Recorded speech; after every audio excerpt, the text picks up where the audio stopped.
Hello, everyone, and welcome. We're going to get started just out of respect for those also waiting online. By way of introduction, my name is Yara Murad. I'm the Assistant Director at the Issam Fares Institute for Public Policy and International Affairs at the American University of Beirut. And it brings me great honor to be here at the side event to the 69th Commission on the Status of Women, introducing and moderating a really timely and important discussion on the Women, Peace and Security agenda in the Arab region.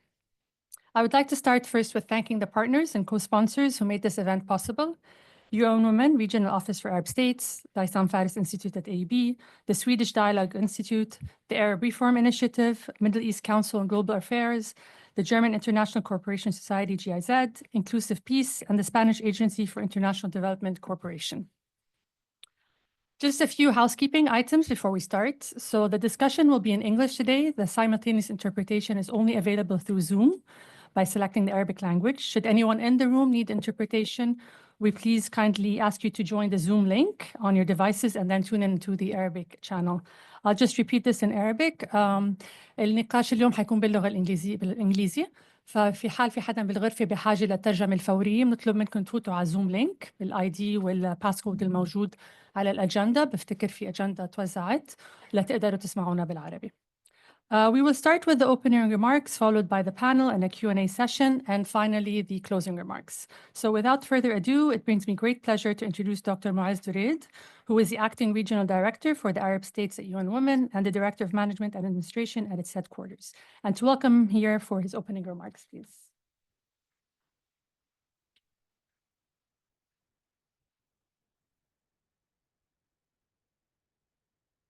Thank you very much, Yara, and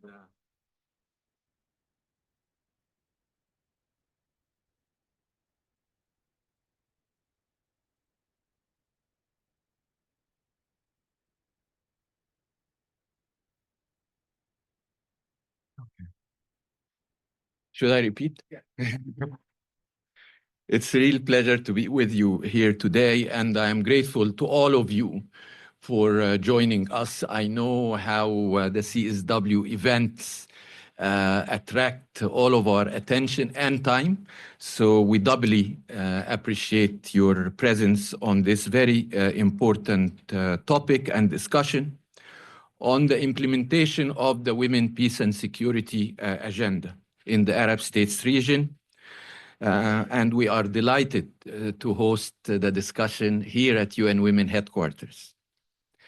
Sincere thanks to our partners, GIZ, the Issam Fares Institute for Public Policy and International Affairs, the Swedish Dialogue Institute for the Middle East and North Africa, the Middle East Council on Global Affairs, and also the Inclusive Peace and the Arab Reform Initiative. We really appreciate the partnership that is bringing this event to fruition, and we look forward to working with you, with all the partners, and also with the participants towards impact at scale across the Arab region, aligned with the Women, Peace and Security agenda. I'd like to express gratitude to the Spanish Agency of International Cooperation for joining us today. And finally, in terms of thanks, to really thank Sarah Douglas and PIPSA for helping organize this. They did all the work, including my statement. So it's an important year and a milestone year for, of course, the 30th anniversary of Beijing, but also for Security Council Resolution 1325, its 25th anniversary.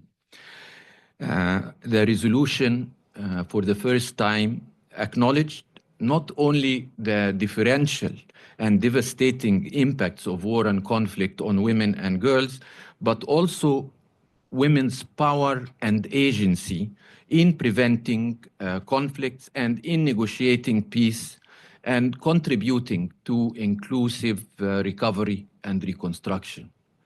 I think we are all hopeful that Arab countries that have suffered conflict, not only over the past 15 months, but over the past years and decades, are at the cusp of recovery and reconstruction. And there is certainly a central and integral role for women to play in peacemaking, peace building, and the aftermath.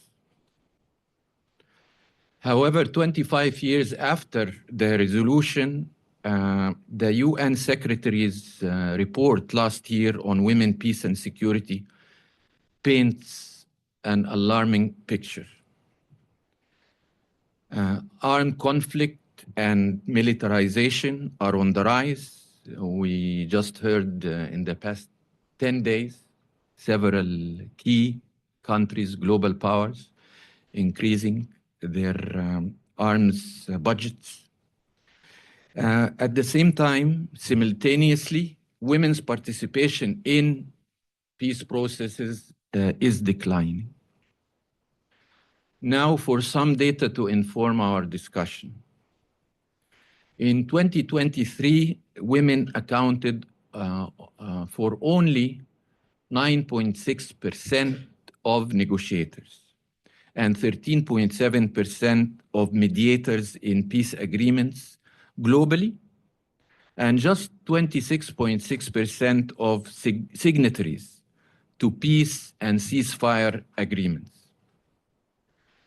And the share of peace agreements that referenced women and girls, or gender, or sexual violence dropped to 26%.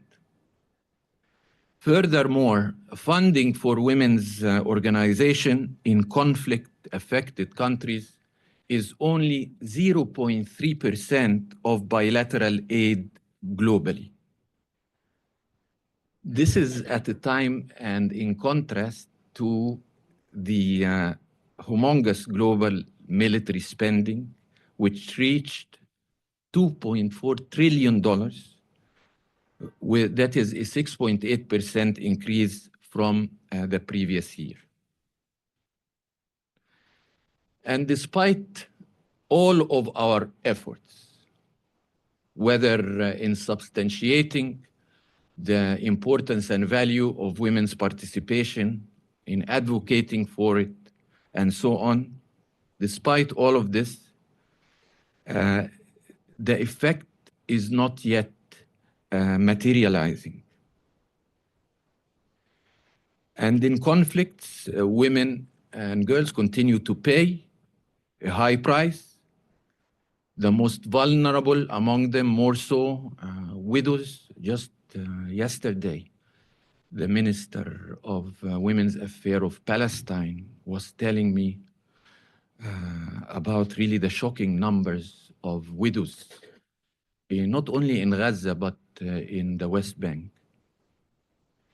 Also women refugees, women with disabilities, as they face the compounding and intersecting inequalities, which underscored the criticality of gender-sensitive and targeted solutions for conflict response, for gender-responsive resolution of conflict and relief and recovery.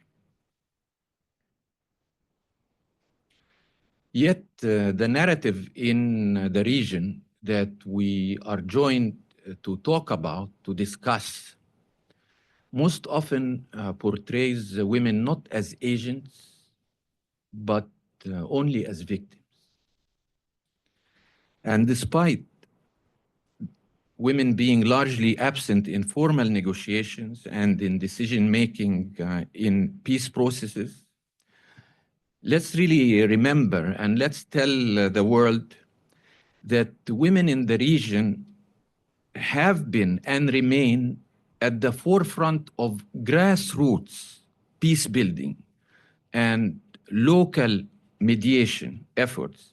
And they play critical roles in building cohesive, peaceful communities across the region, in conflict countries and beyond. Our research at UN Women has underscored the vital role women play in negotiating humanitarian access, in mediating ceasefires, in preventing and resolving tribal conflicts, and engaging in cross-line negotiations to secure access to water and other vital resources that benefit not only women, but also their communities. And in MENA, UN Women has, over the last decade, been supporting and advocating for women leaders' meaningful participation in peace transition and recovery processes, precisely because we understand, we know that to obtain sustainable positive peace, benefiting all levels of society, it is essential that women are integral part of all decision-making processes before, during, and following conflicts. Just over the past month, I visited Damascus and met with the transitional authorities and with about 80 members of civil society organizations. And this was directly followed by the holding of the Syria Women Advisory Board that was held in Geneva with the participation of our executive director, Dr. Sima Bahous. And the top priority that we heard from all the scores of civil society partners and activists that we met, and also from government officials, is the prominence and top priority of societal peace. And I think the events just in the last few days in Tartus and Laziqiyah further underscore not only the urgency, but the immediacy of that and the necessity of women's involvement. It was so impressive to meet the members of the Women Advisory Board of Syria and also the civil society organizations, very active, extremely hopeful, and equally promising. As part of our work, UN Women, among our interventions across the region, has been supporting in collaboration with our dear partners, many of whom represented here. We have been working on the Women, Peace and Security working group for the region, that is the context. And this group provides fresh perspectives and new strategies for the implementation of the WPS agenda, including concrete recommendations. And I emphasize concrete because we need to transform the talk into real action on the ground, impact that benefits. We have been doing that to an extent, but there is much ground to cover, and I hope the panel will discuss that. I hope these concrete recommendations coming from the Women, Peace and Security Working Group and from today's discussion from the expert panelists will provide guidance and direction on how to address the enormous challenges that we are facing in the Arab States region, but also to capitalize on the promise and the potential, particularly the promise of women's agency. So now more than ever, we must act collectively to achieve women's inclusive involvement in peace and security in this region and beyond. Thank you very much.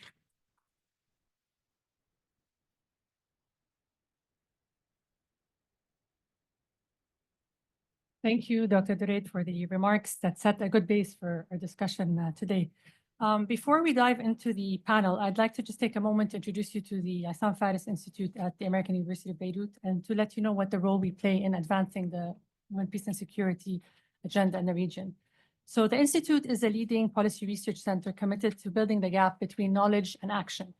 It brings together experts, policymakers, researchers to tackle some of the most pressing issues faced in Lebanon and the broader Arab world. From governance to climate change and, of course, peace and security, IFI works to produce evidence-based research that can inform policies and drive meaningful change. One of the flagship initiatives in the Institute is a WPS Regional Hub, and it serves as a dedicated space for research, advocacy, and collaboration on the WPS agenda.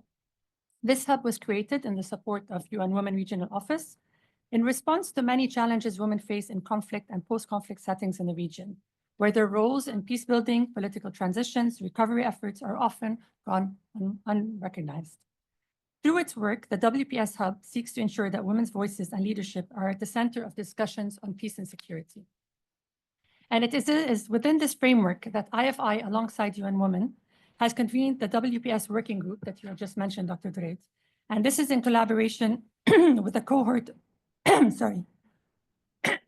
a cohort of regional partners, including GIZ, the Swedish Dialogue Institute, Middle East Council for Global Affairs, Frederick Ebert Stiftung, FES, and the Arab Reform Initiative.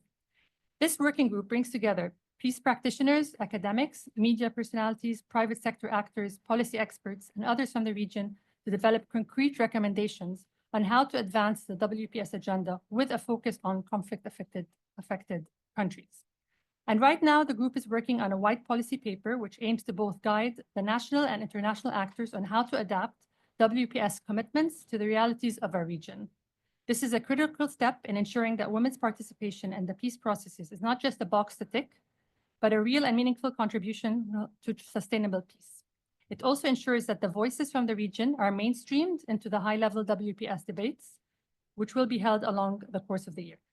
We will get the chance to reflect a bit on the white paper during the panel, especially that one of our working group members is actually a panelist, and we have others amongst us in the room. And we've also shared the draft executive summary with you today. It's on a QR code on the agenda that's passed around. If you don't have it, we can provide you with it.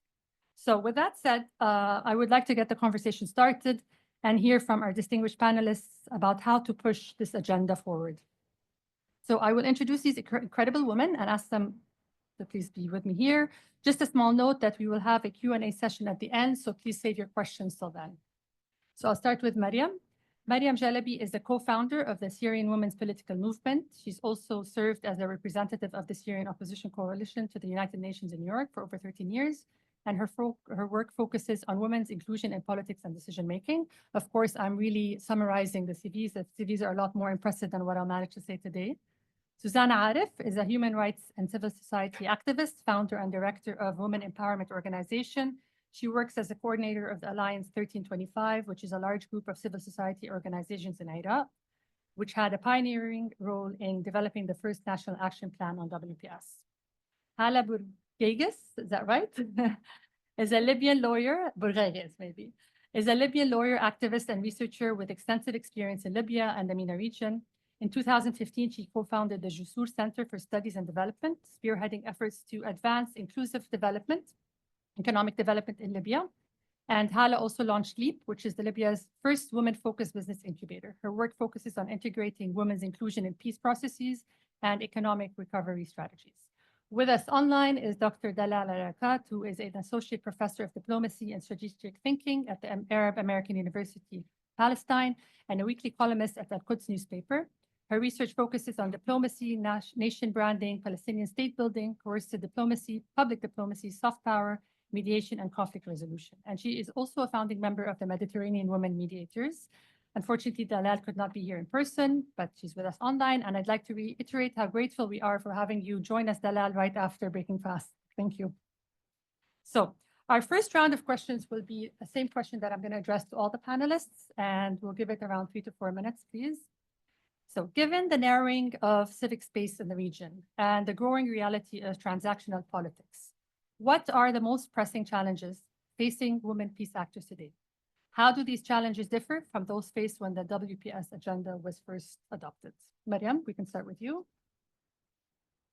Hi, and thank you for having me here. And thank you for the opening remarks, Dr. Muaz, because it addressed a lot of the issues that I have been thinking about addressing today, and the notes that I have taken to myself, talking about how we live today in patriarchal structures where militarized systems take the precedence in importance and priorities everywhere we go in the world. And why I like to start with that is that Syria is no different in its way of how it's handling the regional complexities and the issues that it needs to deal with today than anywhere else in the world. The women in Syria face the same challenges and the same issues that are faced everywhere else in the world. When, as you said, it is very important that we remember numbers also. When we're talking about a very small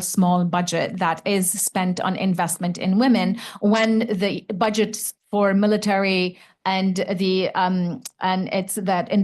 military industrial complex keeps building up and becoming stronger and stronger at a time when we're realizing as humanity, as people of the global south and north, that wars are no longer the way to solve problems. And this has been talked about over and over again. This is what brings me to the Syrian women's political movement when we started as Syrian women in 2017, when there was no light at the end of the tunnel from a dictatorship that had ruled Syria for 54 years.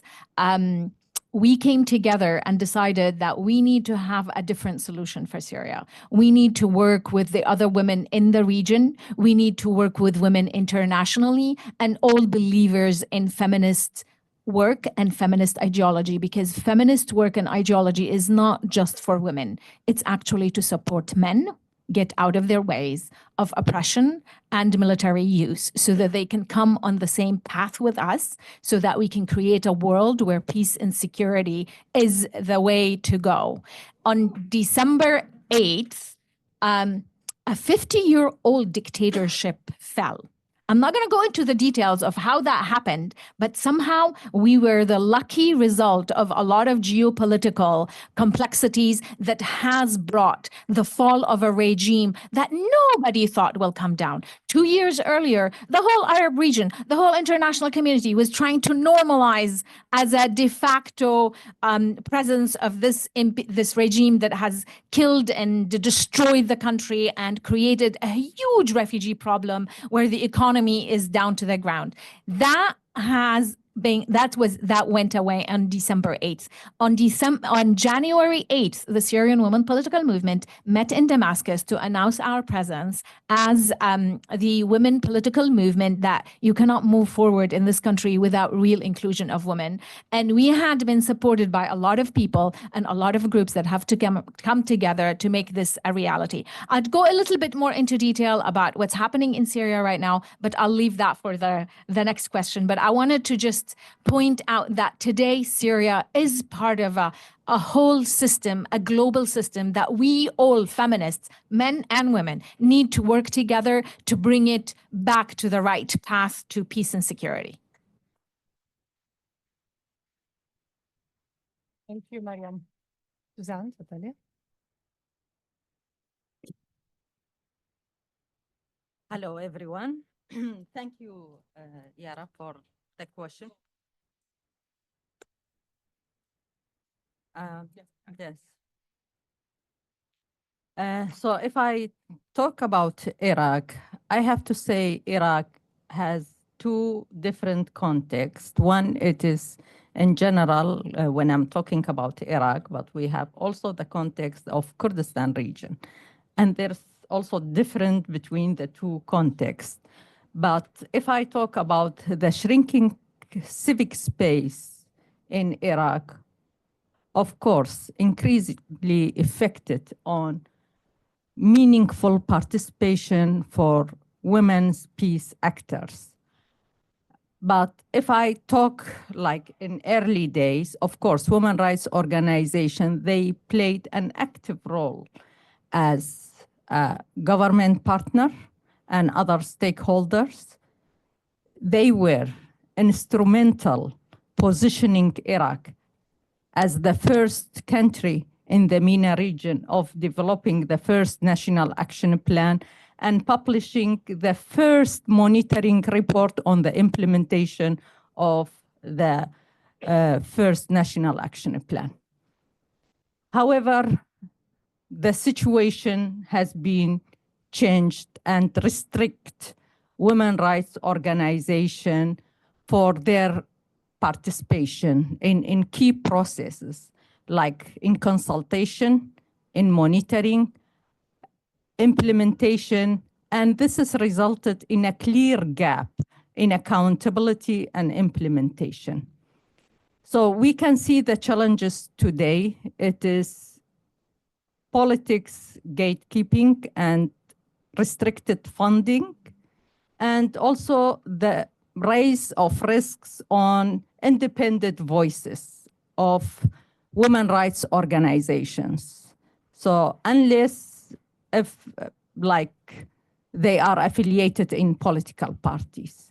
So this is a huge backlash on women participation and women involvement. And we know that all the resolution, the UN Security Council resolution, calls for the importance of having the meaningful participation of women rights organization in the development and in the implementation and monitoring. So to move forward, how to keep this civic space for a meaningful, not symbolic participation for women rights organization. Otherwise, we will lose the reality on the ground. Thank you. Thank you, Suzan. Hala, we'll move on to you. Thank you so much. Thank you for having me here. So to complement my colleagues, I want to mention that what's happening in the gender and the women inclusion in the world, it's really echoing in our region. So just to give an example, we don't, what I want to say is that we don't only affect it because funding is cutting heavily and nobody wants to talk about gender equality anymore, but also because we needed the support to make our voices heard. And if I want to bring an example from the Libyan political process, what's famously known as Berlin process, women wouldn't be on the peace table if we don't have the international support, because when it was left to the national actors, they only chose one woman to be presented on the table with them. And that's when the UNSCR, the UN mission to Libya, interfered and had to include more and more women, what they called the independent bloc. So without them, we wouldn't have been in the main political peace negotiation. Also because our process has, several tracks. Without the support of the American government at that time, we wouldn't have women in the economic tracks. The Dutch, we didn't have women in the reconciliation and the human rights track. So we really needed them, not only for supporting our work on the ground, but to make, to make our presence possible. Because if it was left to the Libyan actors, we wouldn't be on the table. We would be in a different structure. So I want to conclude that this backlash is very serious because it's reinstitute the patriarchal power dynamics of the region. And all of the progress that we've made when it comes to recognizing the work of civil society actor, women rights defenders, recognizing that we are at risk, that we need to, to have, safe spaces, it's all gone now. And I know that at least from my own country that people say, okay, it's happening in Europe and in the US. Why do you want us to protect you, or why you want to be heard if this has happened in the modern world? So this is quite a challenge. We're still at the shock phase at the moment, so we don't know how to respond. But I'm sure that maybe with this discussion we can give more. Yeah. Thank you, Hala. Dalal, we're moving on to you, please. Well, thank you very much. And I apologize for not being there with you physically. And I must start by thanking all the organizers and the speakers. I'm really thrilled to be with such a great lineup. Since we are in March, I need to start by saying that usually in March, the world celebrates the resilience, the leadership, and unwavering commitment of women around the world in shaping the political and diplomatic landscape.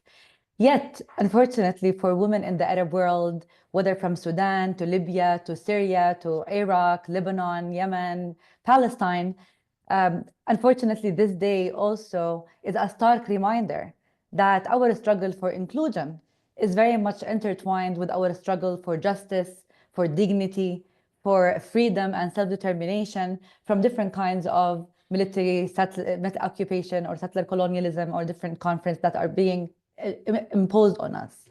So on International Women's Day, and as we commemorate 1325 and the WPS agendas and the quarter century of the Beijing Declaration, I really want, as a Palestinian, to thank UN Women and all the different international organizations and the Policy Studies Center that work to document and report the sufferings of women all around the region, but specifically in Palestine, and to remind the world that the root cause of the sufferings of the Palestinian women actually lies in the Israeli military occupation that is very much prolonged and needs to end. When we talk about the Israeli military occupation as a root cause, I must also come back to the data, where in the past 16 months, the Israeli military machine had murdered more than 13,000 Palestinian women in Gaza, 1,000 in the West Bank, and yes, 140,000 women were widowed or left abandoned without any caregivers, and 50,000 Palestinian women pregnant had to give birth in very dire and inhumane conditions. You know, data also showed that 70% of the victims of the Israeli military fire were basically women and children. You know, those are not just numbers. Those are the stories of, you know, Hind Rajab, the stories of Shireen Abu Akleh, our mothers, our daughters, and our sisters, and leaders of our communities, whether in Gaza or the West Bank, who bear the brunt of war, yet they continue to hold our community together as they are rising from the rubble.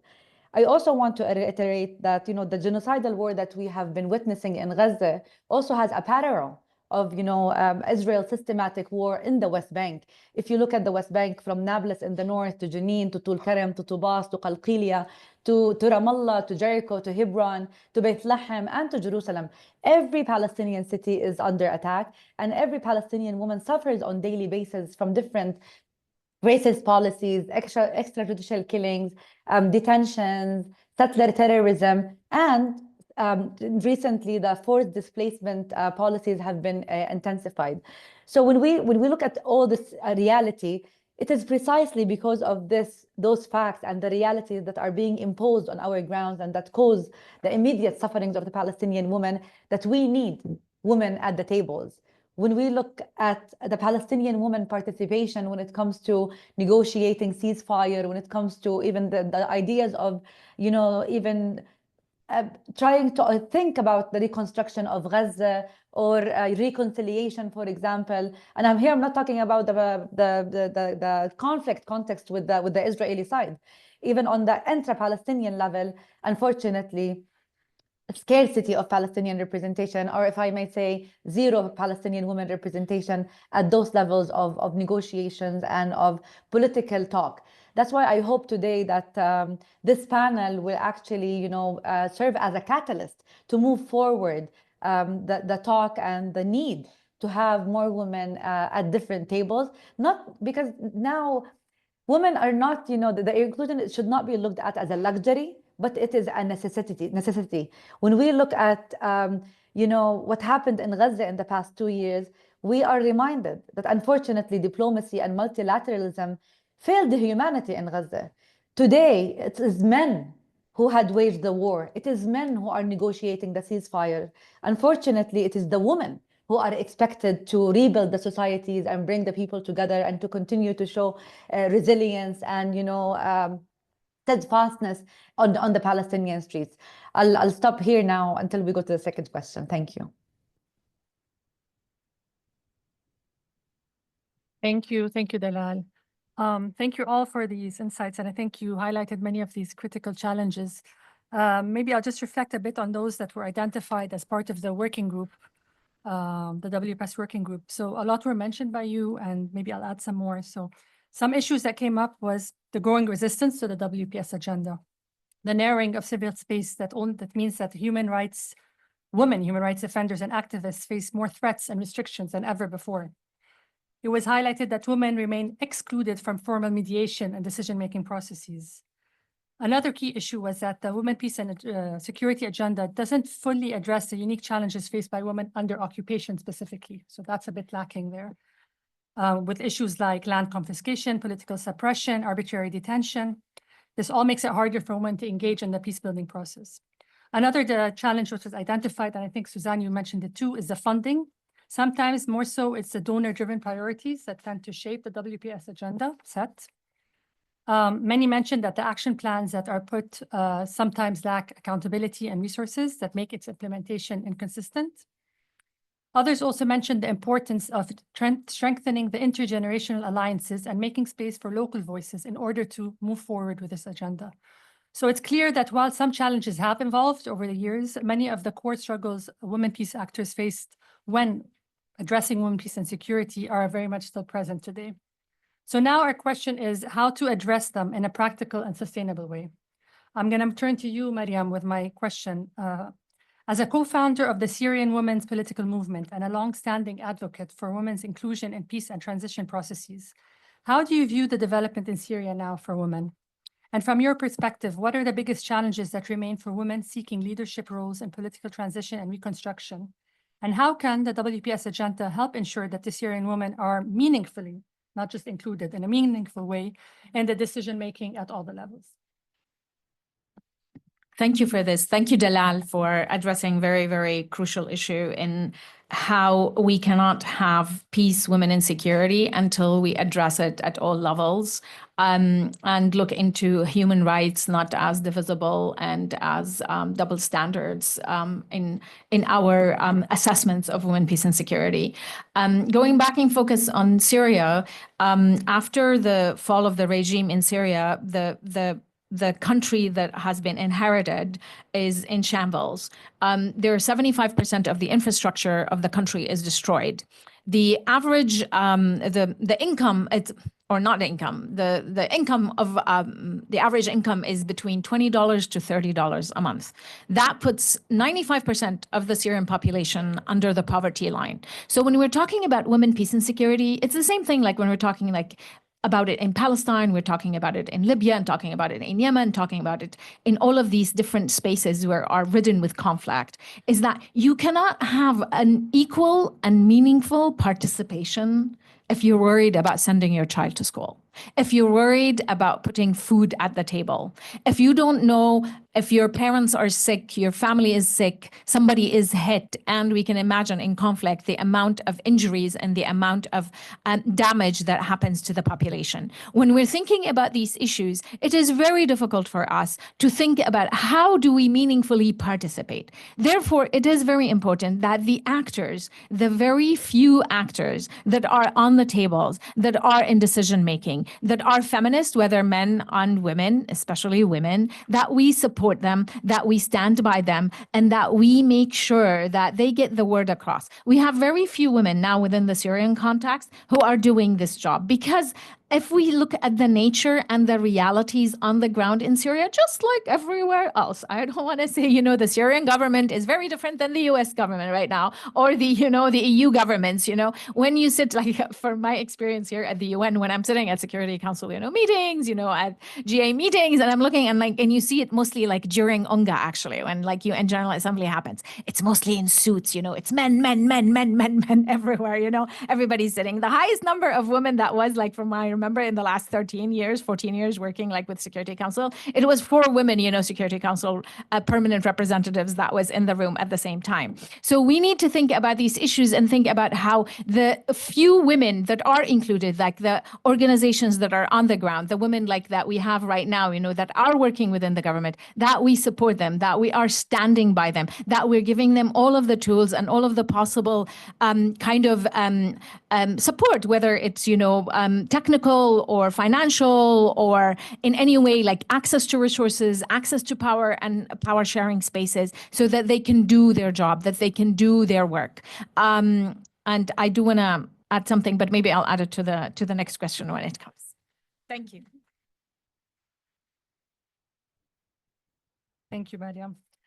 Suzan, Iraq has made strides in developing 2 NAPs on WPS, yet operational barriers remain. So what are the biggest challenges to the implementation and how can they be overcome? And do you think government-led NAPs are effective in driving forward the WPS implementation at the national level, or do you think another implementation mechanism perhaps should be explored?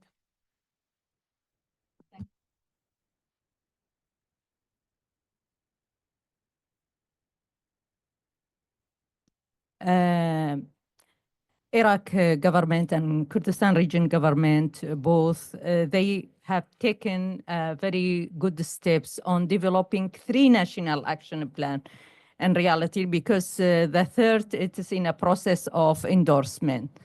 And also many strategies and very important law, which in regard to survival law in Iraq, which has been endorsed in 2023, which is very remarkable achievement for women, peace, security agenda. But, and also when we are talking about Iraq and Kurdistan region, so they were the first who committed to the women, peace, security agenda. But of course, there's many operational barriers that hinder the effective implementation of the National Action Plan and the translation of the women, peace, security agenda on the ground and for the benefit of women's rights, women's participation, the most importantly. Because if we talk about women participation and to have women's perspective that affecting and influencing, changing the laws, the legislation to protect women's rights. But we are living in very contradictory situation. We have 3 NAPs, we have strategies, we have the survival law, but on contradictory way, we have like refusing to the approval, the passing of the domestic violence law. So how to protect women's rights, how to achieve women, peace, security with having all the domestic violence. On another hand, that the amendment of the personal status law. And the strange thing that with all the efforts from women movement, civil society that want to stop this amendment, to reject it, and this has already started since 2003. And every time just we are trying to stop this amendment till it been passed. And the strange thing when we are looking at, we have a very good women participation in Iraqi parliament, 97 women inside the parliament. And they are against the passing the domestic violence law, and they supporting the approval of the amendment that legalized child marriage for women and polygamy. So this is how we are achieving the women, peace, security agenda. So there's this contradictory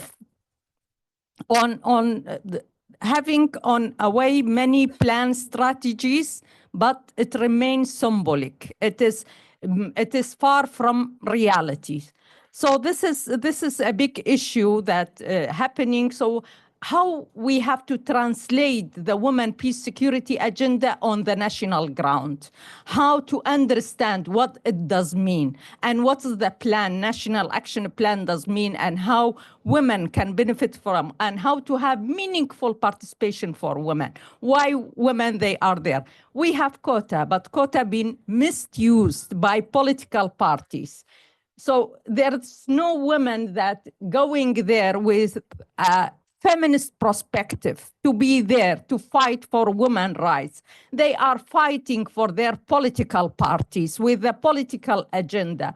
So how, and this is the consequence. So this is why we are reaching this moment of this huge backlash on women's rights. So, and in addition to other challenges, like for example, lacking of political will.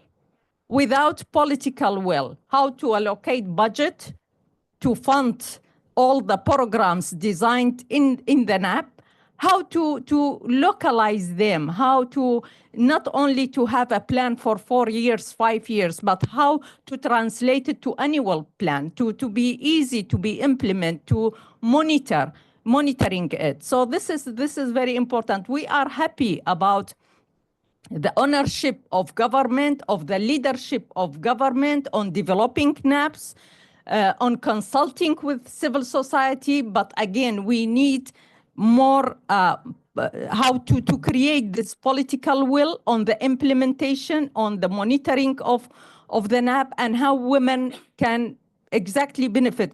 We have all the survivor, Yazidi women, from the conflict. We have children that born from the conflict, from rape, from forced marriage. So what is the how they can get access to justice, to reach their right?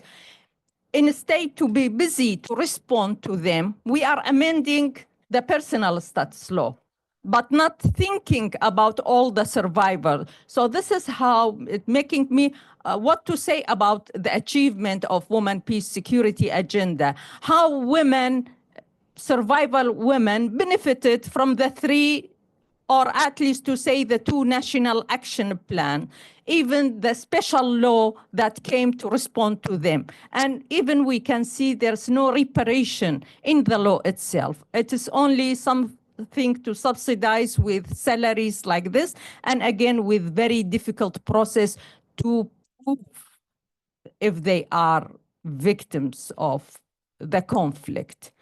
And on the top, then it comes the shrinking space of civic space, women rights organization, and the risk of the independent voices. So again, it means you don't have the spaces to criticize or to monitor. So how, if there's no accountability, no monitoring, so what is the indicators? And again, we can see still, because the core, the separate of women, peace, security agenda, it's about women's meaningful participation. But if still women, they are not involved in peace agreement, in peace reconciliation, they are only doing like, I'm not talking about everyone, but I'm talking about the majority. It is a symbolic rule, and this is with this symbolic rule, we cannot achieve an effective like women, peace, security agenda. I don't know if I have more time to talk about. Maybe I can just ask you, so you're mentioning this and you're saying it's a symbolic representation, but how do you suggest, given that, Yeah, yes, you are happy it's government-led, but how can we move it forward? So what's needed to make it more actionable? yeah, as I said, yes, government, they are there, and this is because the National Action Plan, it is the responsibility of government, and they are leading on this, and this is very good step. But also for government alone, they are not able to implement the agenda of women, peace, security. So it needs everyone to come to support the implementation. So the international community, how to support, and also civil society to be there, because also important that everyone, when working together, so at least there will be a bigger impact on the agenda. So this is that we need how to come together, to work together, and to have effective implementation of this women, peace, security agenda. Thank you. Thank you, Suzanne. Thank you. Well said. Hala, in the context of Libya's ongoing political instability, what opportunities exist for women's involvement in reconciliation and governance, and what support is needed on the ground to enhance this inclusion? Thank you, Yara, for the question. I know that many of you is not familiar with the Libyan context, but I just want to say that I'm not really in favor of the term national reconciliation in Libya, because the process, if you read into details, it's not a national reconciliation. It's a process to form a new social contract and state building, and that's why it's more crucial to have women in the process. The reconciliation is part of it's a pillar of this process. Having said that, I want to say that women are not present at all in this process. Not in the consultations, that there is no consultation with women ongoing. When the government or the presidential council formed a vision, women were not part of this process as well. When the HUR or the House of Parliament issued the legal frameworks to govern this whole process, women were not consulted. On top of that, the whole process does not see, it doesn't have the victims as heart of the whole process. Also, that it does not recognize that women were victims in this war. So you can see how it's exclusive, if I may say, it's the whole process in Libya. And if we, and sadly, I mean, the whole process is governed by, supported by the African Union mission.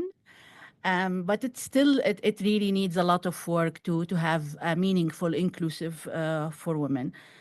When it comes to governance in general, I mean, at the moment we have, as you said, political fragmentation, talking about governance and everything. It's considered, wishful thinking, but I don't see that women will have any meaningful presence. When you see the proposed legal framework for the election and everything, it's excluding women. So it's only having 6% for women quota in one of the Congress Council. They're adopting the zebra system for the parliament, but it only will give like less than 20% for women. When you see if the government, the current government in Libya had signed an undertaking that they will assign 30% women in the a governmental position, only 15 or maybe less has been assigned. And they were like, you should be happy that we did that. And that's Qatar Allah khair, now we say in Arabic. So this is the problem. I have to applaud the UNSML role. They have done a lot, maybe because it was led by a woman, and this is a feminist woman who was really trying to put a framework, and she forced all the candidate for the government to sign an undertaking. But when it comes to the national authority, when they are like now have the authority, they will do whatever they want, and this is an issue that we are suffering with, and we will continue to suffer with if we don't have an enforceability and accountability in the whole process. Yeah, so I will leave the rest for my recommendation. Thank you. Thank you, Hala. Thank you. Dalal, given the ongoing severe humanitarian and political crises in Palestine, how do you see the role of the WPS agenda in addressing the specific challenges Palestinian women face? And if I can also ask you, based on your experience with the WPS working group, what potential do you see in leveraging regional spaces to advocate for Palestinian women's inclusion in decision-making? And how can these spaces contribute to strengthening the WPS efforts across the region? Well, thank you very much, Yara. As I was just saying, unfortunately, men are negotiating the ceasefire on behalf of the Palestinian people, and women are expected to rebuild the society.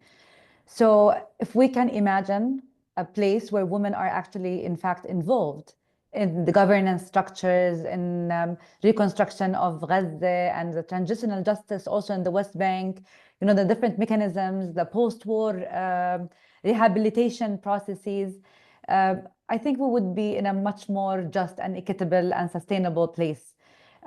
Women, however, in Palestine are intentionally left out, I would say. They are portrayed as icons of victimhood, but however, not agents of change. Women are not really being treated seriously. I mean, you would see many leaders, male leaders in Palestine talking about and praising women as their mothers and their sisters and their daughters and the heroes of the Palestinian history. But when it comes really to political decision-making or diplomacy, for example, the representation of female diplomats in Palestine does not exceed 11%.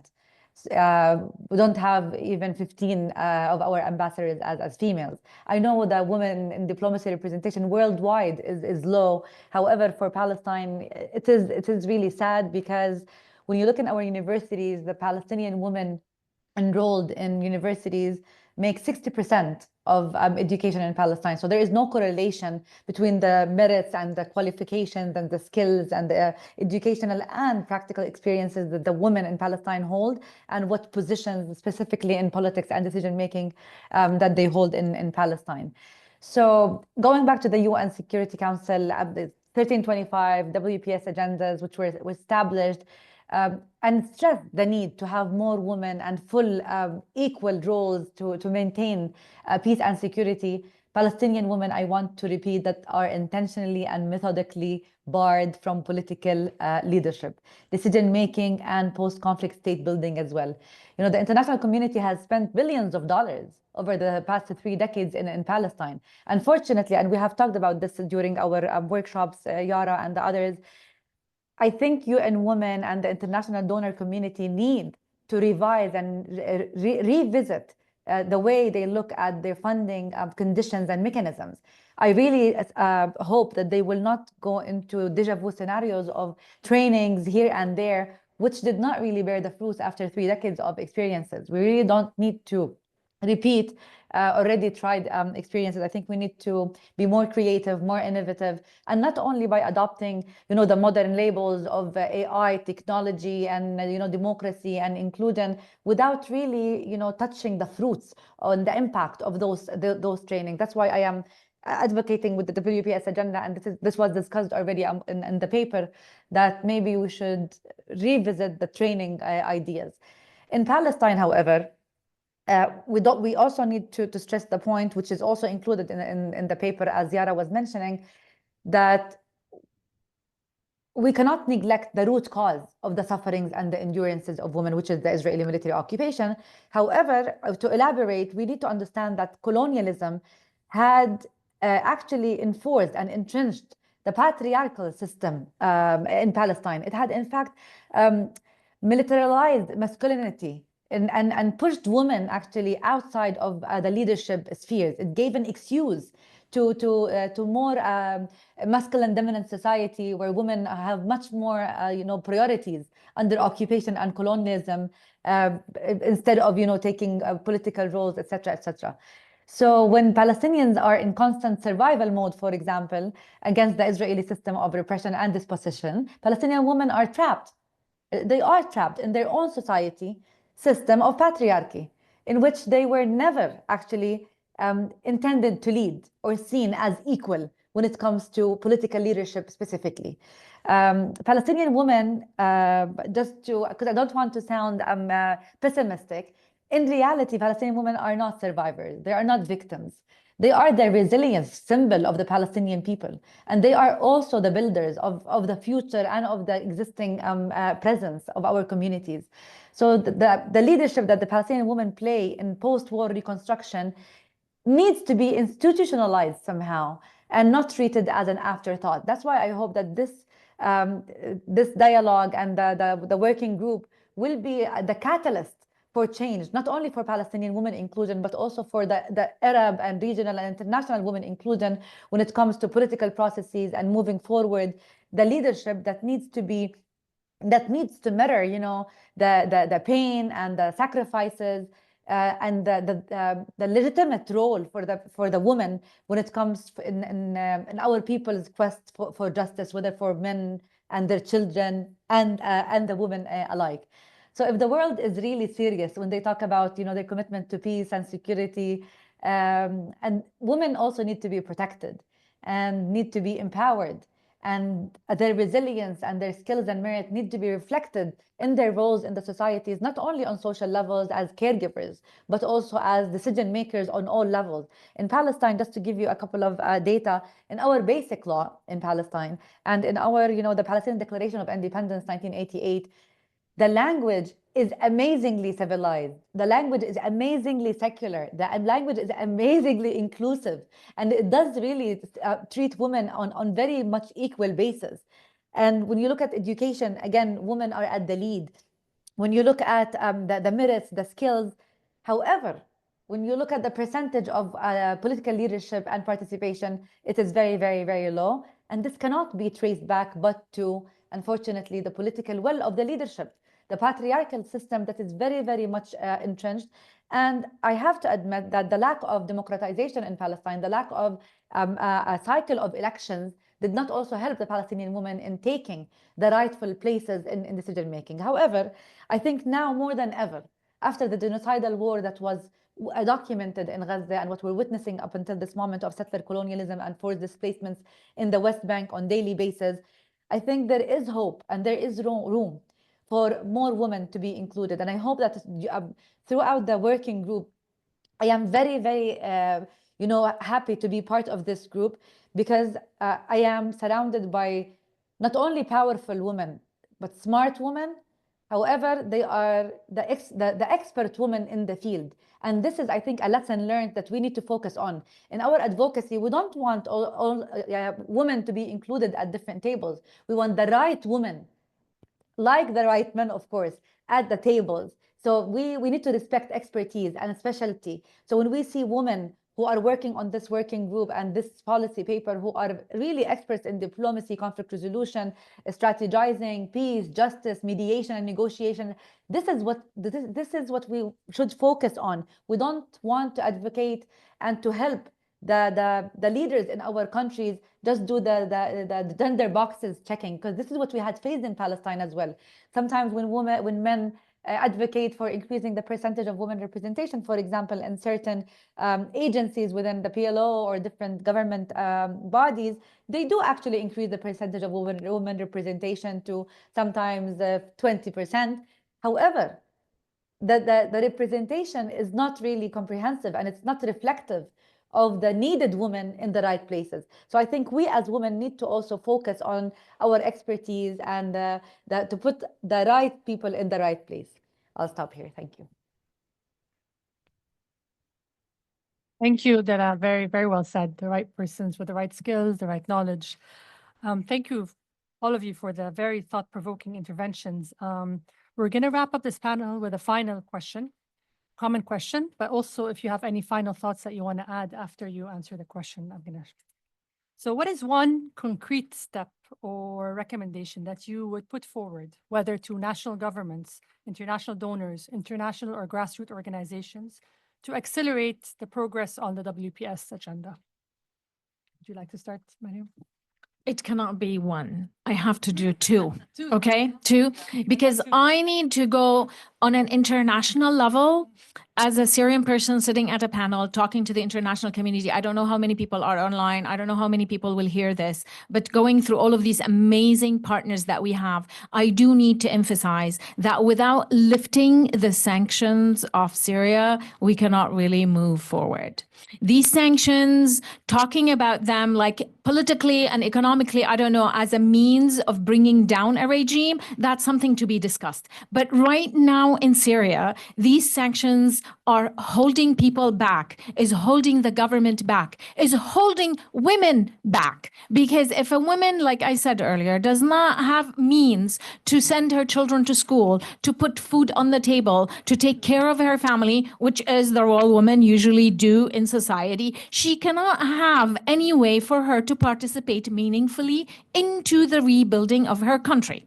That's number one. Please lift sanctions off, especially the sectorial sanctions that affect transportation, that affects the central bank in Syria, and that affect the energy production and oil fields and all of that, that feeds into the economy of the country, and bringing in investments. I know there are some sanctions that have been lifted, but the limited lifting and the temporal lifting does not bring investment, does not bring people to come in and go back. I am thinking, me as a person, if I want to go back to Syria, I want to have a school to send my children to. I want to have some kind of a healthcare that my children can be, part of. So if that doesn't happen, like every mother, like every person, like every father, we need to do this. That's number one. Number two, for the international community, also working in Syria, specifically like from a feminist perspective. And I want to reiterate a lot of the things that Dalal said. Thank you, Dalal, for addressing a lot of the things that I wanted to say about like this kind of funding. We need to invest in women, and we need to invest in local women. And one of the ways that has been done now with a lot of money being spent And the way funding is done is that you check marks, you check boxes, and you need to have all of these MELs and these reports and all of this stuff. We need local women who are really doing the work on the ground, who are doing like the national consultations, the national dialogue, the Syrian dialogue. You saw the eruption of violence that happened in Syria. And if this has been dealt with right away with the advice of the people who are working on the ground, and mostly women who are working on the ground, a lot of these issues could be prevented. A lot of these issues could be dealt with before. And therefore, it's very important that we let women design and lead a lot of these programs that we invest in on the ground. So lift sanctions up and put a lot of money into Syria that are in the hands of women. Suzan, تفضلي. Oh, every time I'm asked.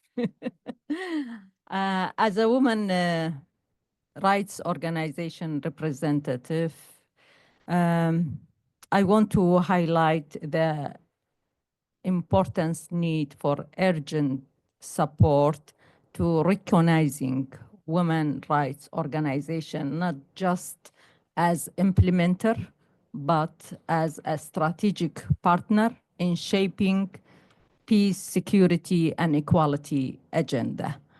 I call the international community, international agency, how, if they clarify for us how they will remain to address the shrinking civic space and how to making sure about the sustainability of women rights organization and in a decision making, like we have the knowledge, the context, the national expertise, the solution, but we need the space.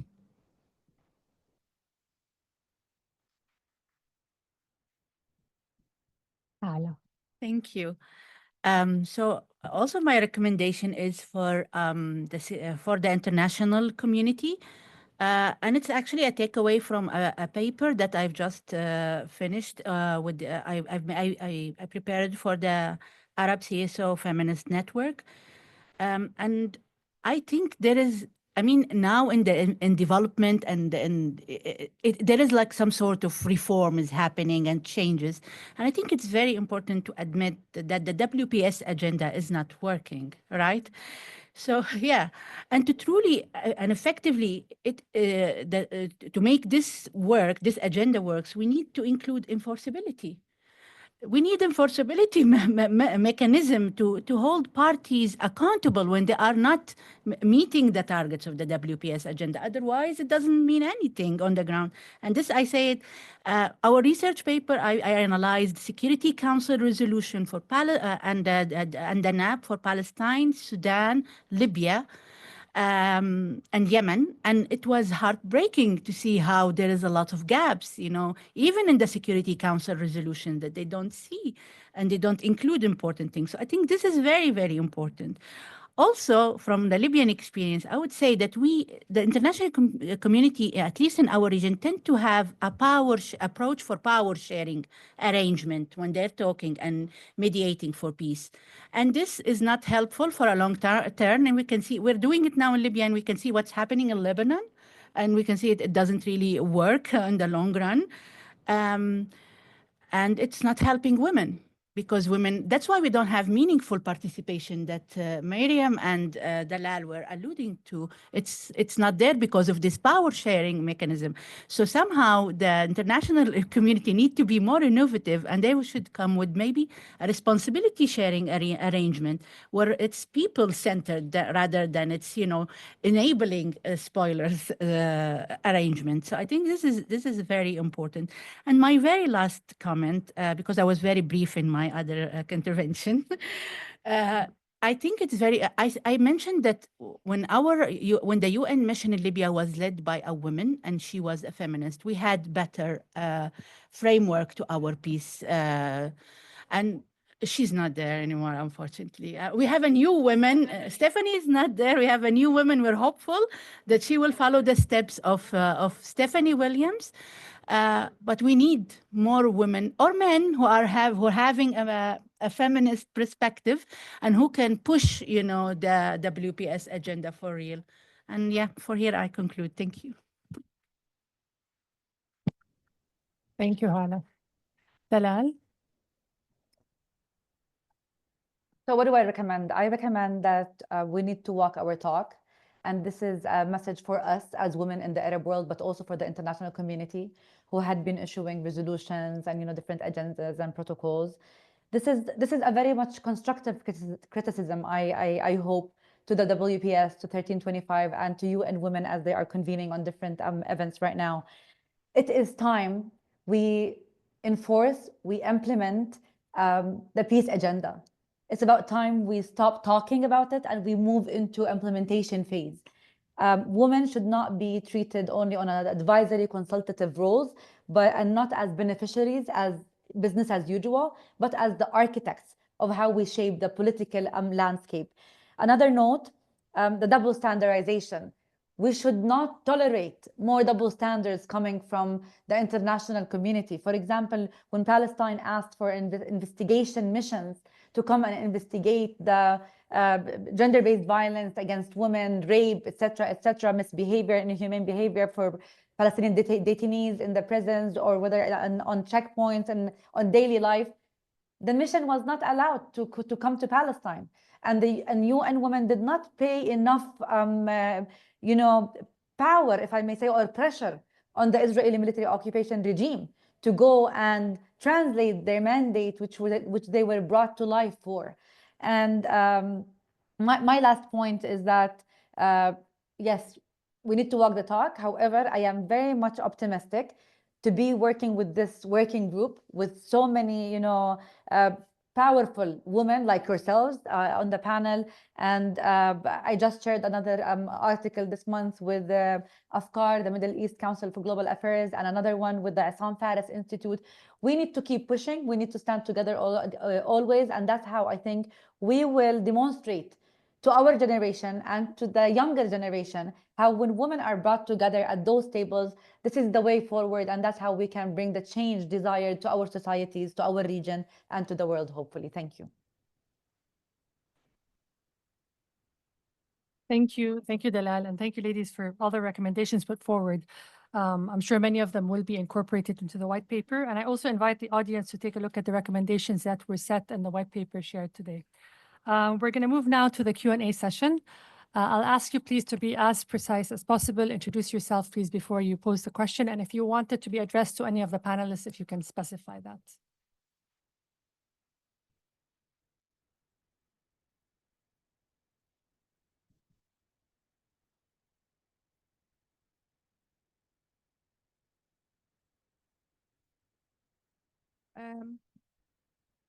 Hi.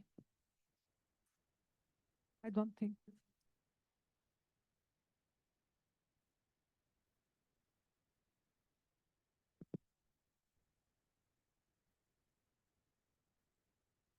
Okay. Right. Thank you so much. My name is Salman Nims. I am a member of the Jordanian Women Union, and I am a member of the Women, Peace and Security Arab Group, as well as an expert on women, peace and security. Thank you so much for a very inspiring panel. You are inspiring women, each one of you, in your struggles, in what you've been doing. And I think what the last comments that all of you has brought in is what we were talking, we are sending to the international community. And I think if we want to push this forward, I feel like all the ideas you are saying are stuck with a ceiling. Because at the national level, we are unable to move forward with this because where the dynamics are happening are beyond our national level. This is the reality. It means nothing, even as a powerful woman, to be participating at the national level in a disempowered nation. Within an authoritarian regime, when the authoritarian regimes are kept as long as they are serving a certain benefit at an international level, and suddenly they become not useful, and then they are able to be removed. And here I want to mention that we need to move the women, peace and security discussion outside the gender circle. We are talking about this in the CSW, talking about it in October in the women in the 13th. Well, this is not where it should be discussed. It should be discussed where it should be mainstreamed in the peace discussions, in the international frameworks and human rights discussions. So this disconnect is happening at an international level, in the international arena.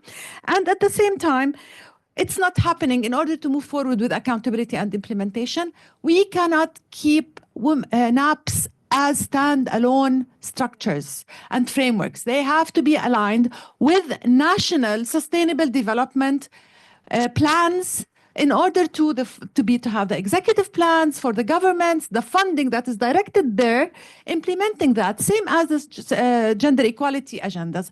So this separation is not working, and I think this will help us. Only one last point, the sanctions.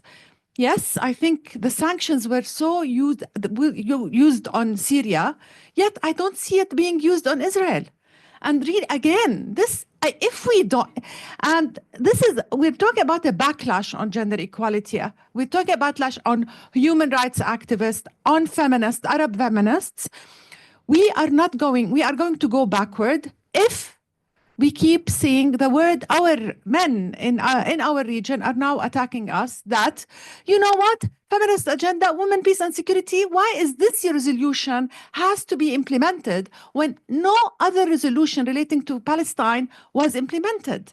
So we cannot move forward if we are not supported by a strong international community. Sadly, I think as long as Trump is there, nothing will happen. A Black woman was sitting on the Security Council. You were talking about this, and she vetoed every resolution to support the Palestinian people. She comes, so again, we want the right women, we want them on the right table, and no more in separate tables. This is a problem. Thank you.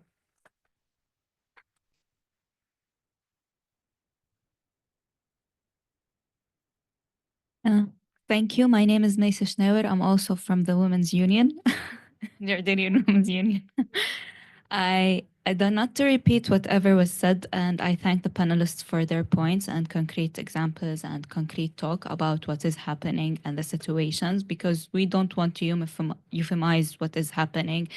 I think one of the things that we should work on, and especially as UN Women and for the international community, is that in NAPS, many times, and in all of the stages, we keep talking about the numbers, and we merely restricting ourselves to the quantitative part.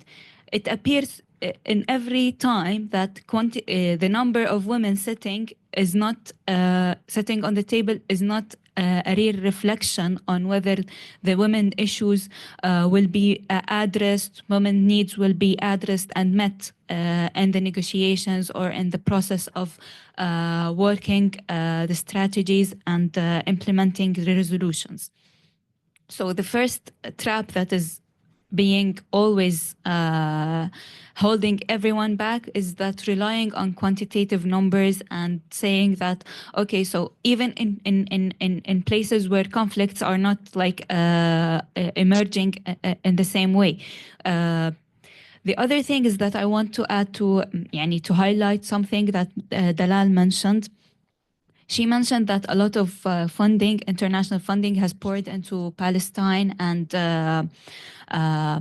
also a lot across the Arab region. But in Palestine and in the Arab region, especially relating to meaningful participation and meaningful representation in political levels and decision making and leadership, after the genocide against Gaza and the atrocities that have occurred, and with the halt of international funding, even on Palestinian civil society in particular, it appears and it's clear that these fundings were not to empower women for their political participation, rather to impose some sort of agenda and some sort of mainstreaming on how women's leadership should look like.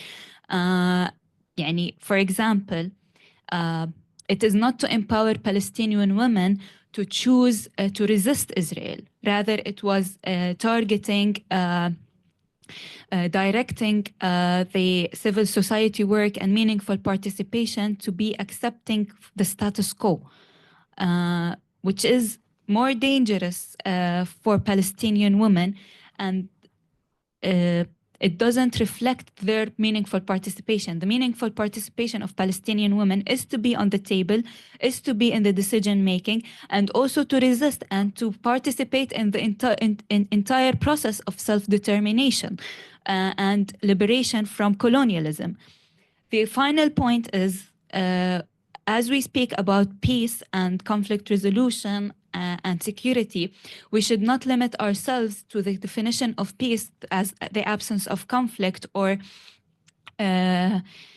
separating peace from justice, because in this way we are limiting the efforts of even women to participate, because the international mechanism to find peace and to bring warring parties to table is about reaching a ceasefire or ending an emergence of conflict, and is not working on the structures of what brought this conflict into place in the first place. So these are the things that we should work on and focus on. Thank you. Thank you. We'll take one more and then we'll have some reflections. I think they already have the mic to someone. Yeah. Oh. Hi. Hello. It's very loud. Natasha? I'm Dr. Radwa Turki from Egypt. We'll answer these. And I'm a feminist activist, a researcher, and very interested in knowledge production for sexual reproductive health for women. I had a chance to review the policy paper, and I have two questions in regards to the recommendations for NGOs, for local NGOs and community organizations, because I feel like there's a lot to learn from the experience of drafting this, and there's a lot to learn, for me at least, on a very grassroots, very local level. I was very interested to see that there is an inclusion of religious figures in the recommendation. In my experience, this has been very complicated. It's a very complicated approach, because religious figures are not always on our side when we talk about women and when we talk about women liberation. So I'm more interested to learn about why they're there specifically and what was the process of deciding this recommendation. And also a question about the fourth recommendation about including safe houses and legal aid for activists. And there's a lot of conversation about this, and it's very much needed, but we're facing a lot of struggle when it comes to funding. And when it comes to the priority for funding is not directed towards supporting activists and keeping them safe. So maybe I'm interested to also learn if you had strategies or further recommendations on how we can strengthen protection for activists and keep them safe, because it's more important than ever now. Thank you.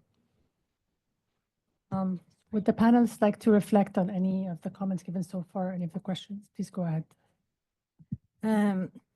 I want to comment on what Dr. Salma, she said. I already mentioned that I said there is no synergies between the National Action Plan and the new amended law. So it comes contradictory, and also refusing the proposal of the domestic violence law.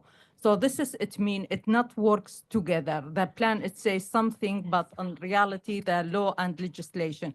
I can give you one example. For example, in Kurdistan region, we have the combating domestic violence law.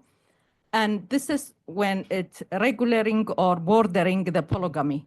But then they made a claim in the federal court. This is against Iraq constitution.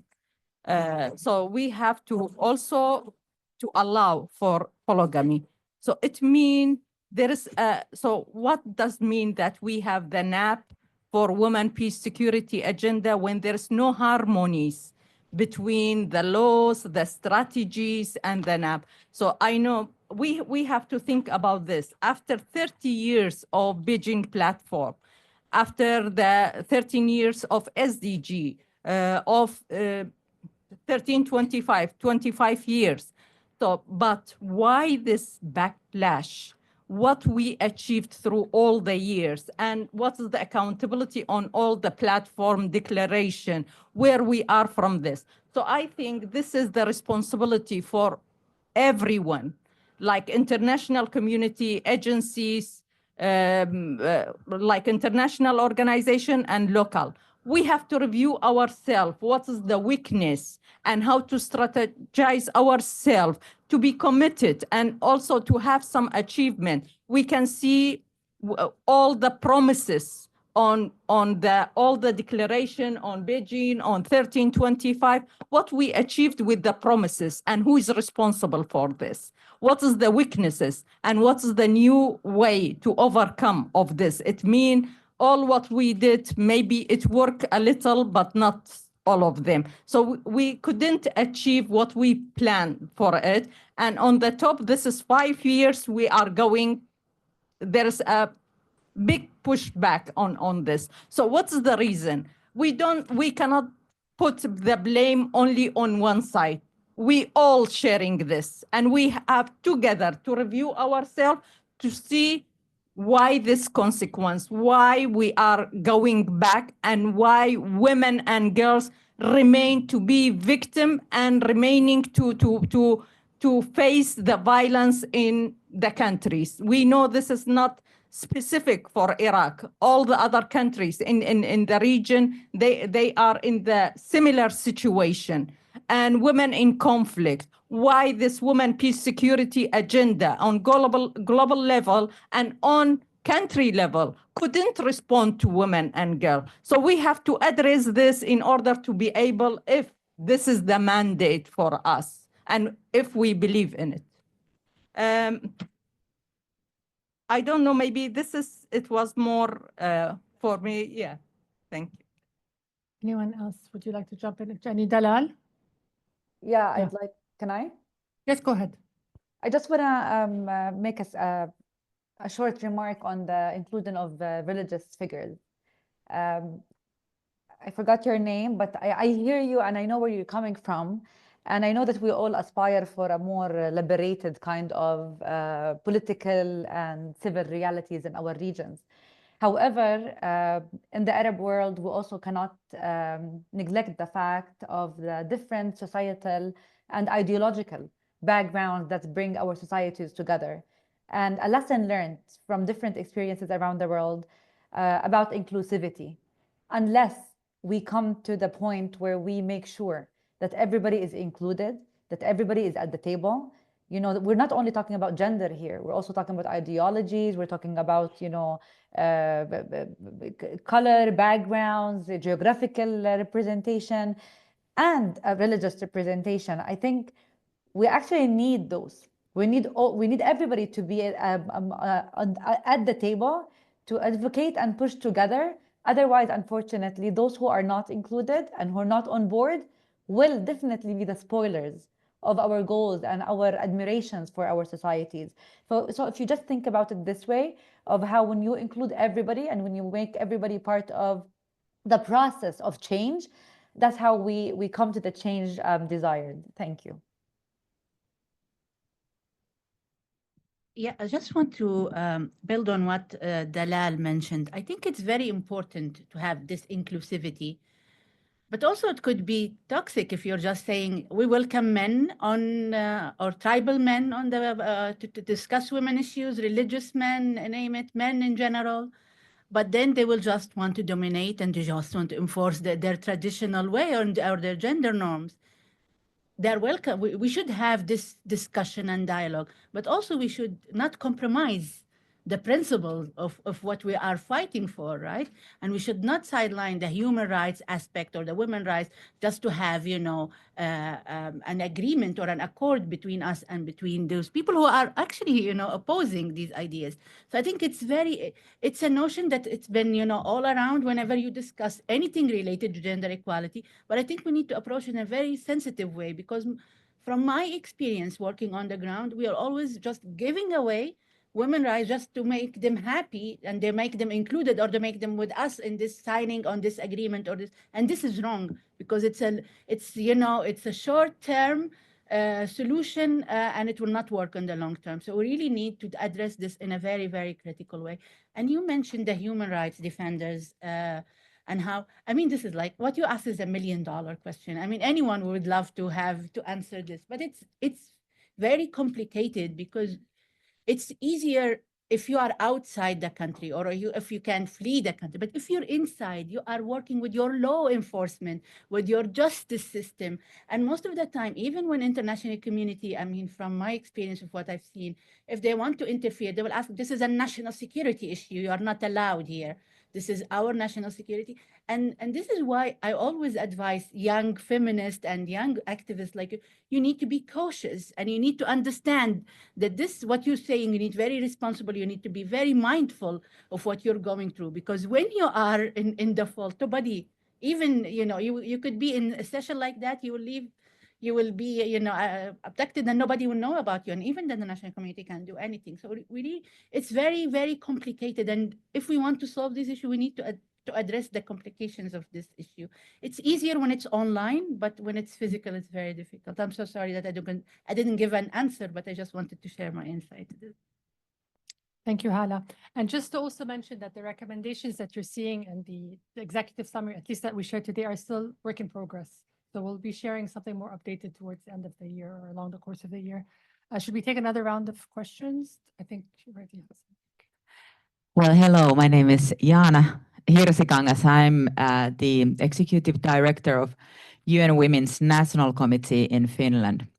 And oh my goodness, you magnificent women. This has been the the best session of whole CSW. And I think you should be in the conference room in a big plenary with 460 people. This is the most important topic. I'm so grateful for you. I've been emotional and all that. I'm so happy I understood that this is being recorded so we can spread the word and really get your knowledge and insights to other people as well. I'm so very grateful for everything that you have been sharing with us today. We, as a UN Women Finland, we coordinate a similar type of collaboration as you've been mentioning. Is it a Women, Peace and Security Task Force or the working group? Which one was it? Working group for you. So for us, it's a Women, Peace and Security Network, and it's a network of NGOs, researchers, activists, and so on.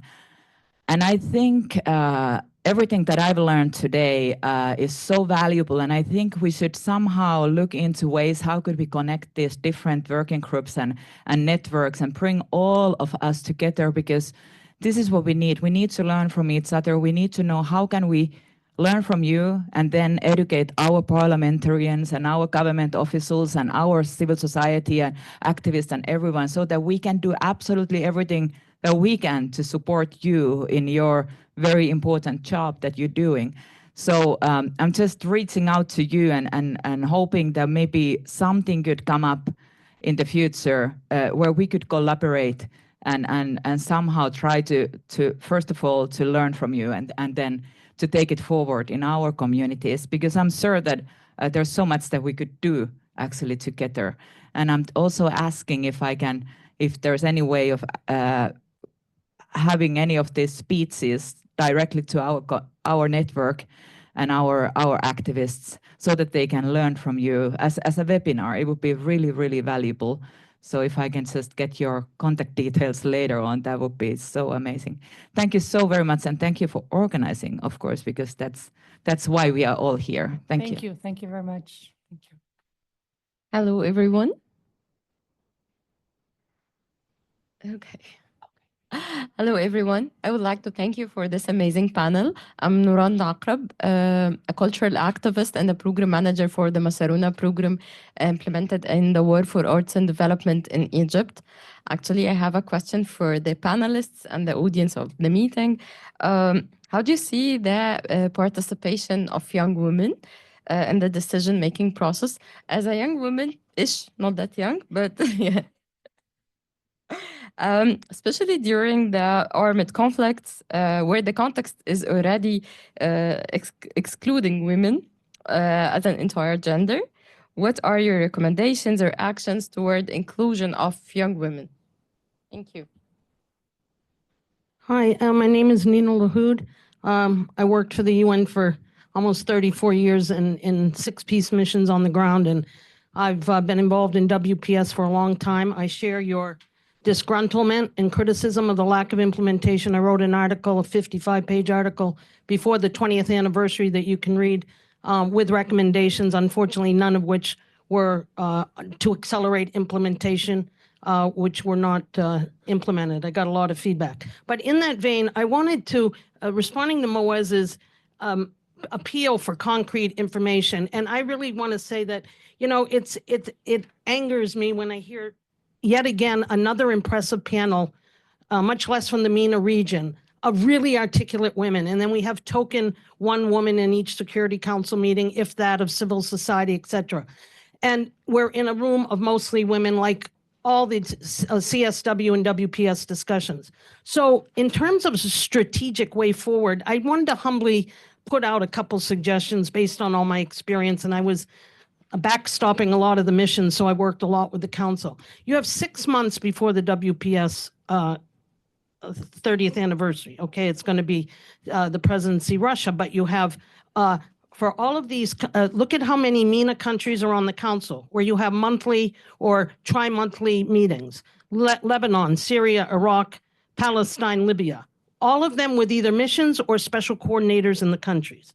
All of them with UN country teams. So I would like to humbly put forth that I feel badly I have not seen your draft report, but if, and I know MENA region is very diverse, so sometimes it's hard to have overreaching, okay? So I acknowledge that.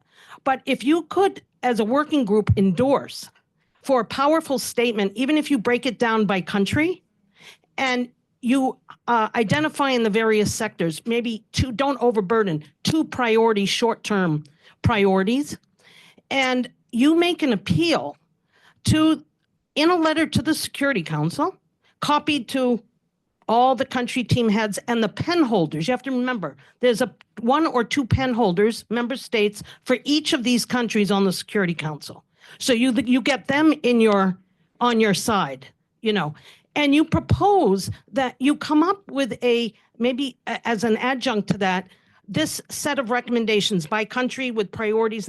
But then what we did in Timor, and I like to think I wrote the page for the global study on what we did, which was unique, that we got the country team, and all of you have country teams, and they have resources, and they have mandates on supporting women, that we had a gender working group, and we divided up the recommendations for lead agencies for each of those.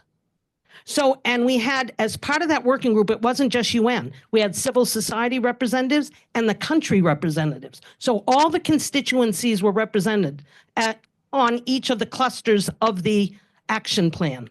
And they met 3, I was a team leader at the time in headquarters, so I followed this throughout. And it was one of the most effective ways because 1, you get a cluster of entities that are responsible for going forth. So it's a nationally led, nationally espoused vision, but you galvanize the UN agencies in the country to help you support and push this forward. And then on a second level, you think of a proposal to the Security Council, also consulting with all your pen holders, get them on board. So you have 2 per country. You have special coordinator for Palestine, special coordinator for Syria. Then you have UNSMIL, UNAMI, et cetera. And you put forth, I think you should have a suggestion that the Security Council and the pen holders, you have an all-day session, an all-day meeting with them. And once you articulate this, put forth your recommendations to discuss this. And then it culminate in a meeting, a public meeting with the council. So what I'm saying is when you talk about how can we better implement, you've got to galvanize and strategize. How do you get the big international players on your side in the council, on the country team level, in the missions? And my experience with missions is if you put something to an SRSG or special coordinator, we want this, this, and this.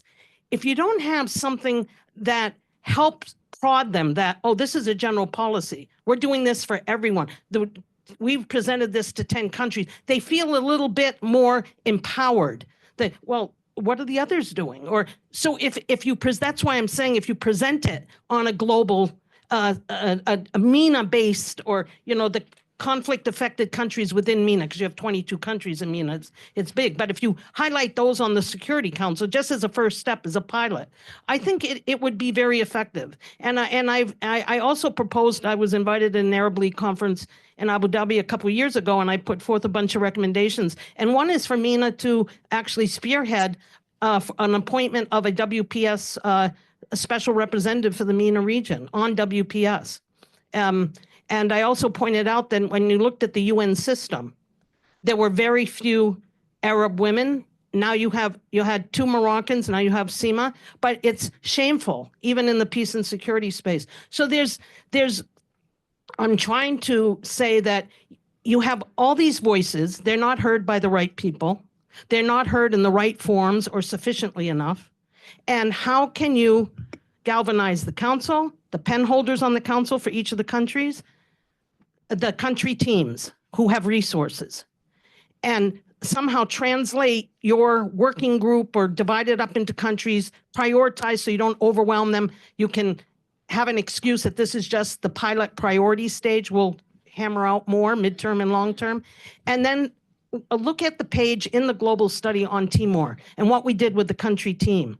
And it really, we integrated the national stakeholders, the government, NGOs, and UN agencies for each cluster, for each gender related. And just one particular thing, I was involved when I was on loan to UNIFEM in 2003 when we were talking about the Iraq political parties draft legislation. And we found in many areas that when the political parties law allows the political parties themselves to appoint the women, they often pick women that are just going to espouse their line. It's not the power. So that might be one of the things you think of collectively about how might you rethink that thing. So there's a lot of recurrent, but to have the diversity, but there might be some overarching, 5 things on a regional level you could propose. Thank you. I'm sorry I took so long. Thank you, no problem. I think we can take one last question and then we'll get some. Thank you, Yara. It's Khanzad Ahmad, Secretary General of High Council for Women and Development in Kurdistan of Iraq. I'm very happy to be here and hear from these amazing ladies from Syria, Palestine, Libya, and Iraqi Federal. I'd like to clarify some issues which I think is very important to know about it. Unfortunately, there is a flashback for women issues in these countries, but as you know, there is an impact of the political issues, security issues in these unsustainable countries. And all these reflect all these situations have reflect of our plans. I'm talking about the NAP2 of Kurdistan region for WPS. It's the second plan for Kurdistan. Unfortunately, before, I don't know if it's clarified for you, we have our parliament, our legislations, our laws, and we have our executive power. In the legislation, there is many achievements for women. For example, the honor killing, domestic violence law, and a lot of things, achievements during the 1992 until now. On the level of the executive power, we have in the Ministry of Interior Department of Violence Against Women, and they are very active. There is a hotline for the women in the Ministry of Interior, this Department for Violence Against Women. So what I want to talk about the Women, Peace and Securities Plan in Kurdistan, and by the help of the UN Women, we can't talk about their role, how they support us financial and technical. There is a difference a little bit about the systems, political systems in these countries. For example, in Iraqi federal, there is 2 parliament, there is 2 legislations, there is a hope for better situation. We can be a very good model for rest of Iraq, and we can be supportive for the other countries, especially for Syria and what's happening in Syria. Hopefully there wasn't be any crisis, but if there is any things, we can be supportive for you too.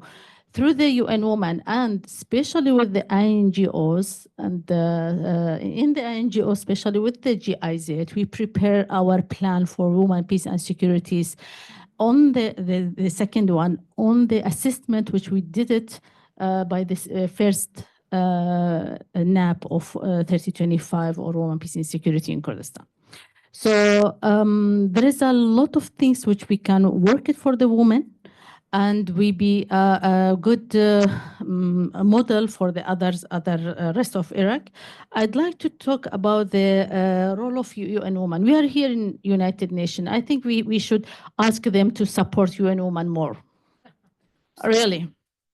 If you compare it between the other agencies with the UN Women, they need support here too. And they are our main partner for our issues, especially for women, peace and securities. I'd like to,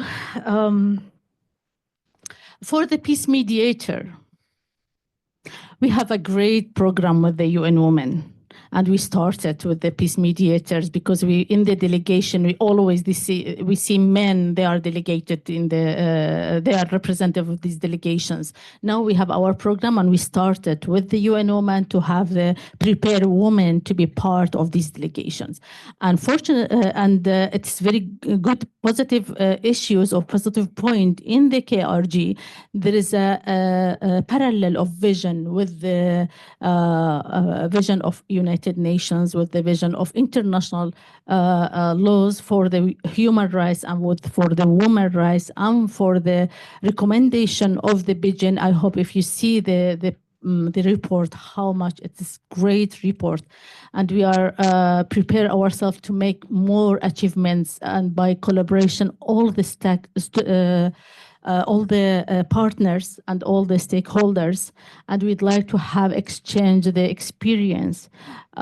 We can make all this through the UN Women and INGOs. GIZ is one of the INGOs who participated for the planning the next plan 2 of NAP, and NGOs, of course, and all the partners they contributed for the second one.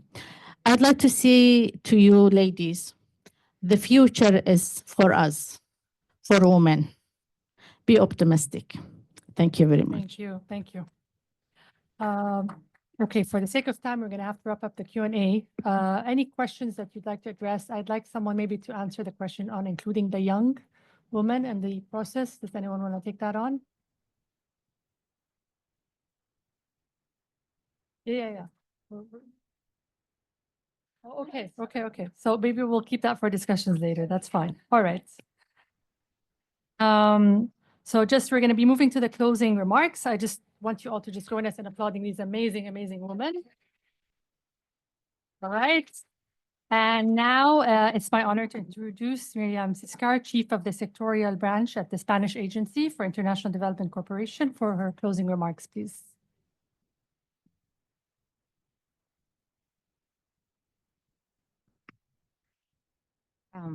Very good afternoon to everyone.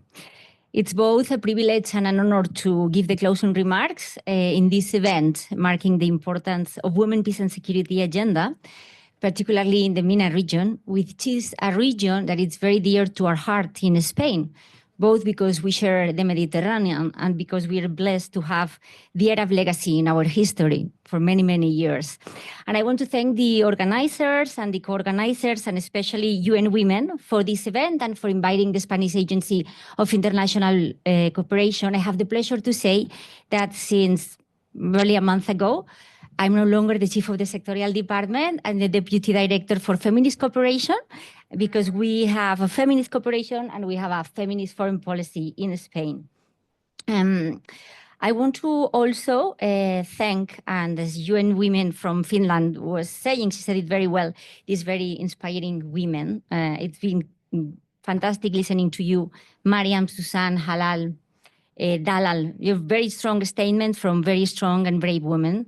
It's not easy to be a human rights supporter, and I can imagine that in your country it's even more difficult, but it happens everywhere. So thank you for that. You bring very down-to-earth and precise recommendation, and you bring also, and I will use the words of Dalal, resilience, future, and hope for the region and for the world. Thank you also, Yara, for the very swift moderation, and to all of you, because you gave very good questions, and everyone was very committed with the event.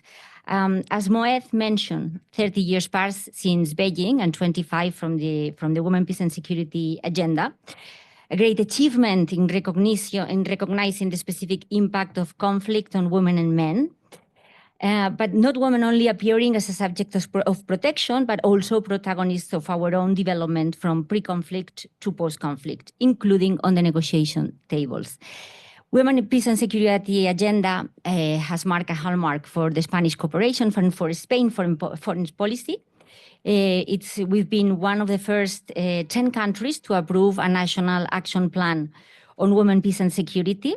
In November 2007 was the first one, and we are now working on the third one. The agenda has been strengthened by our feminist foreign policy. We have a feminist foreign policy and a feminist cooperation as well. And this is based in 4 pillars, which is rights, resources, representations, and alliances. And how is this framed in the Women, Peace and Security agenda? I'm going to start with resources. We've been talking that we have to walk the talk. If we call ourselves a feminist cooperation, we need to show it with what we are putting of money here, no? So we are happy to say that since 2018, we have increased 170% the funding of ODA going to programs on gender issues. And what's the R of representation? Implementation of women, peace and security means more representation about women. And you talk about that, the right women, having the right women in the right places. And I want to tell you about, because I want to be brief, but I think it can be interesting for you. We have a program, which is a program called Ellas Más, for women political and economic participation. We have several programs in different countries with UN Women, but we also have with civil society in Jordan, in Mali, in Palestine, and in Lebanon. And we have here Lara Ferguson, which is the chief of the gender unit at the Spanish Agency of International Cooperation and in charge of the Ellas Más program. Is directed to civil society organizations in the different countries in which Spain has a country office, which is more than 30 countries worldwide. And it's also open for international organizations and for the government. And then we have the A of alliances. And since its inception in 2017, we have supported the network of women mediators in the Mediterranean. We have worked on the support and the creation and promotion of networks of women mediators with regional approach. And with these actions and the recommendations that you have given, and what I've been telling you about the 3 Rs and 1A, no, rights, resources, and representation, and the A of alliances, I want to close. But I want to close with a sentence from an Algerian philosopher, Albert Camus, that says that the only battle that is worth fighting is peace. And women, we have a lot to say about peace. we have led the most revolutionary and peaceful movement, which is feminism, and we have a lot to say about peace and security for all, men and women. Thank you very much. Thank you very much, Mariam. So thank you everyone for joining us today. I really hope that, as Dalal mentioned, the session really does play a catalyst role in this purpose we have in our mission, and that we do see women as agents of proper change, like proper agents of change. Final thank you to Sarah Douglas and PIPSA, our wonderful partners at Young Women. Thank you so much. And thank you, everyone.